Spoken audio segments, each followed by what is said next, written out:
Salut à tous, aujourd'hui je vais vous montrer mes Camponus variegatus. Donc il y a eu pas mal d'évolutions, la colonie est de plus en plus grosse et je me demande si je vais pas devoir bientôt leur trouver un nouveau nid. C'est sans réflexion parce que la saison prochaine, je pense que les tubes seront pleins. Donc je vais vous montrer ça, vous allez voir que le couvain a bien augmenté. Il y a eu pas mal de choses parce que c'est vrai que je vous avais montré que certains endroits des tubes étaient considérés un petit peu comme du dépotoir. Il y a eu beaucoup de ménage, il y a eu pas mal de choses qui ont changé. J'ai modifié un tube pour voir un petit peu si ça a apporté un changement dans l'attitude. Pas plus que ça, vous allez voir ça de suite, mais par contre vous allez voir que la colonie commence vraiment à être importante. Là il faudrait que j'ai trouvé un petit logiciel qui permet de calculer un petit peu le nombre d'individus. Il faudrait que je le fasse, parce que là, je pense qu'il y en a quand même un petit paquet, quoi. Alors je vais vous montrer ça de suite. Donc voilà, là on est tout simplement sur l'aire de chasse que vous avez vu, hein. Enfin, sur le nid avec l'aire de chasse, que j'ai eu en cadeau. Encore un grand merci. Donc là, vous voyez déjà que dans l'aire de chasse, il y a du monde. Donc j'y vais les abreuvoirs parce que je teste quelque chose. J'aime bien faire des petits tests. En plus, ces Variegatus sont assez réceptifs aux tests. On voit direct si ça marche ou pas. Donc là, bon, ils ont eu à manger, j'ai donné à manger à tout le monde hier. Donc vous voyez les gastres, hein. On va augmenter. Vous voyez les gastres qui sont bien gros. Et c'est vrai que ça me donne envie de tester un petit peu les colorants alimentaires quand on voit ces gastres-là. Alors par contre, ça sert à rien de se prendre la tête. Faut rester sur du basique, liquide sucré, tout simple. Moi maintenant, je fais un petit mélange miel, sirop d'érable, eau, sucre. Ça marche très bien. Bien liquide. J'ai remarqué que plus c'était liquide et plus c'était rapidement assimilé et le recrutement était important. Alors, par contre, vous voyez, hein, contrairement à ce qu'on a pu voir de ce que j'ai pu vous montrer dans le passé, l'aire de chasse c'est blindé, quoi. Alors par contre, de temps en temps, comme là, hop, elle se sauve.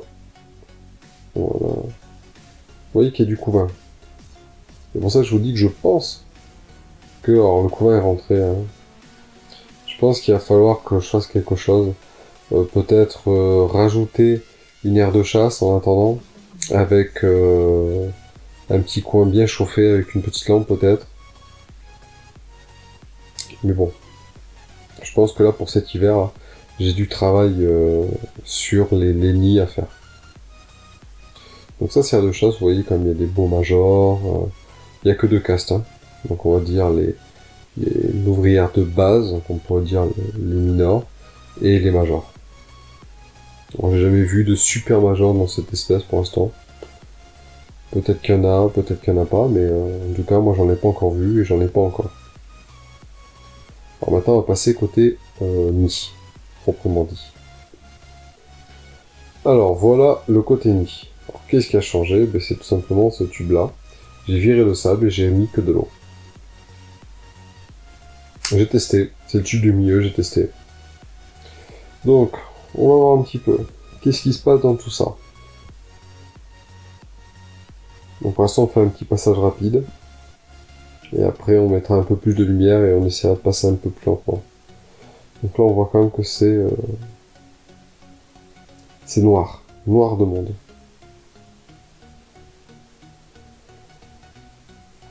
On voit beaucoup de couvains, mais quand même beaucoup d'ouvriers. Là on voit quand même une grappe d'œufs. Enfin, même pas, c'est une grappe de larves. Bon. Le tube du bas en tout cas il y a du peuple. Tube du haut.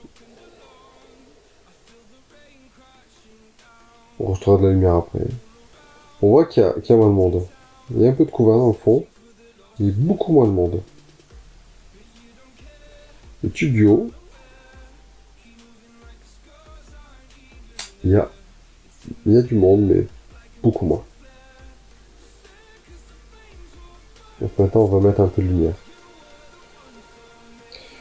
Et nous voilà avec la lumière. Donc, on va filer en biais. Maintenant, on peut zoomer un peu mieux. Voilà.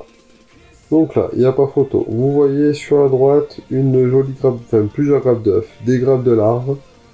Là, on a de tout. Là, il y a de tout. Tout est concentré là. Alors évidemment, je chauffe j'ai un tapis chauffant. Donc je chauffe par le bas, donc c'est évidemment la zone la plus chauffée. Et c'est une zone là, là de toute façon, vous voyez, il y a la réserve de là. On voit bien la différence entre les deux morceaux. Là, c'est où il y a le plus d'humidité. Donc là, je rappelle que je n'ai plus d'abreuvoir. Deuxième compartiment. Là, alors on va essayer de zoomer un peu plus, je sais pas ce que ça va donner. Bah, regardez-moi dans le fond. C'est pas une hallucination. Il y a des œufs et des larves de partout. C'est un truc de malade. Avec des cocons, mais c'est surtout les larves et les œufs, quoi. Il y en a partout. Alors normalement, la reine est là. On voit encore des larves et des œufs.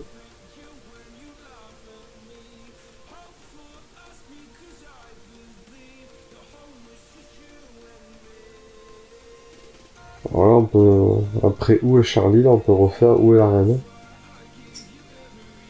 Dans cet amas.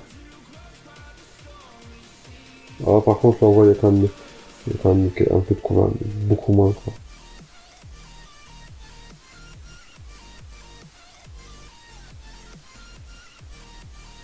C'est impressionnant.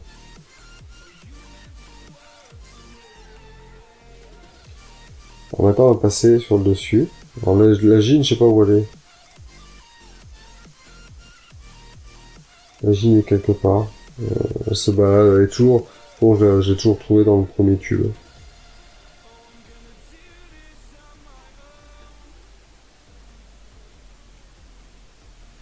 Et elle est derrière. Voilà. Allez, dans la jonction, là, vous voyez bien. Voilà. Et sur la jonction des deux compartiments.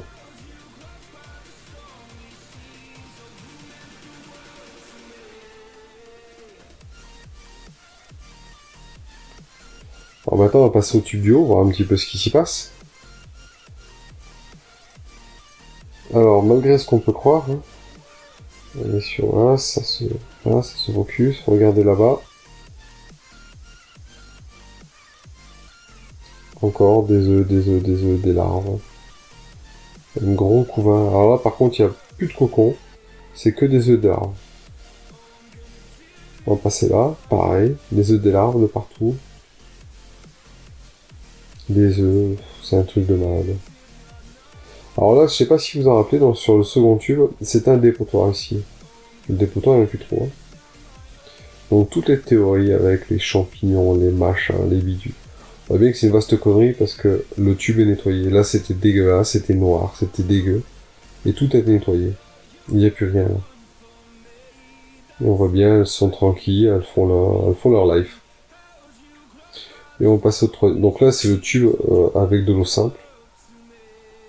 Par contre, on voit bien, il n'y a aucune hygrométrie. Et là, le tube, regardez, c'est bien...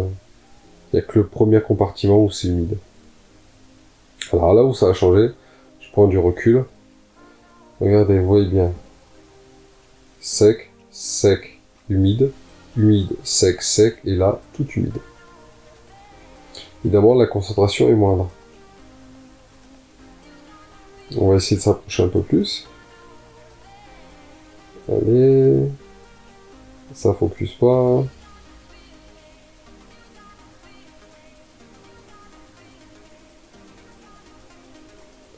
Eh bien non, ça va pas faire. Bon, en tout cas, là, c'est encore des œufs, des larves. Là, il y a de l'hygrométrie. C'est ça aussi qui empêche aussi de bien faire un beau focus là-dessus. Beaucoup moins de monde. Et beaucoup moins de couvain.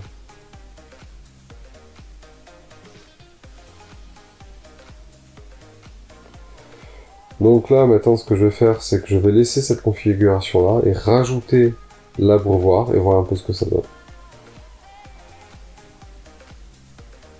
Donc Donc là, voilà, vous avez vu les variegatus, ça explose de partout. Il y a un couvain, à chaque fois que je regarde, de toute façon, il y a de plus en plus de couvains. Il y a de plus en plus d'œufs, de larves, il y a de tout. Alors, il y a une grosse mortalité, mais c'est vraiment contrebalancé par rapport aux nouvelles naissances, quoi. Alors, par contre, cette mortalité à quoi est-elle due? Je sais pas. C'est vrai que régulièrement, je retrouve des têtes, des gastres, mais c'est pas une mortalité qui est soudaine, qui est très très importante. C'est une mortalité qui est constante dans le temps. De toute façon, les fourmis, ce sont des êtres vivants. Hein, d'autres, il y en a certaines qui vont vivre très longtemps, d'autres qui vivent moins longtemps. Mais on voit bien que, vous voyez de toute façon, je les filme assez souvent. Vous voyez bien que la colonie progresse de plus en plus. Combien il y a d'individus, je pense que même avec le petit logiciel que je trouvais, je pourrais pas, parce que tellement c'est halluciné, ça ne marcherait peut-être même pas. Donc peut-être quand je ferai le nouveau nid, j'ai un petit projet sur un biorama, et ça pourrait être sympa, faire un nid un peu plus intéressant, avec une grande aire de chasse. Donc, ça c'est les projets pour cet hiver. C'est vraiment le moment où c'est là où on peut se lancer dans des projets comme ça. Mais j'en suis content, quoi. Donc c'est une saison qui se termine pas mal sur les variegatus. J'espère que le début de la prochaine saison sera encore mieux et que l'année prochaine, fin de saison, ça sera vraiment un feu d'artifice. En tout cas, j'espère que ça vous a plu de voir les petites variegatus évoluer. On voit bien que voilà, là j'ai refait le test. Le labovar pour les variegatus, c'est nécessaire. C'est vraiment une espèce qui adore la flotte. Vous voyez, il commence vraiment à avoir une concentration importante d'humidité, enfin d'hygrométrie, quand il y a très peu d'individus. Dès qu'il commence à avoir beaucoup, elle consomme tellement d'eau que tout devient sec. Et donc je pense que je vais rajouter un voire 2 abreuvoirs pour pouvoir laisser l'hygrométrie augmenter dans les tubes, et ça pourrait peut-être pas faire de mal. Voir un petit peu, ça peut peut-être changer aussi, peut-être qu'ils vont tout déplacer sur les secteurs les plus secs, à voir aussi, c'est peut-être aussi intéressant, peut-être pour ça aussi qu'ils bougent le couvain, à voir. Si ça vous a plu, le petit pouce bleu, continuez à vous abonner, continuez à me donner vos petits commentaires, je vous mets quelques vidéos sur le côté, et moi je vous dis ciao ciao.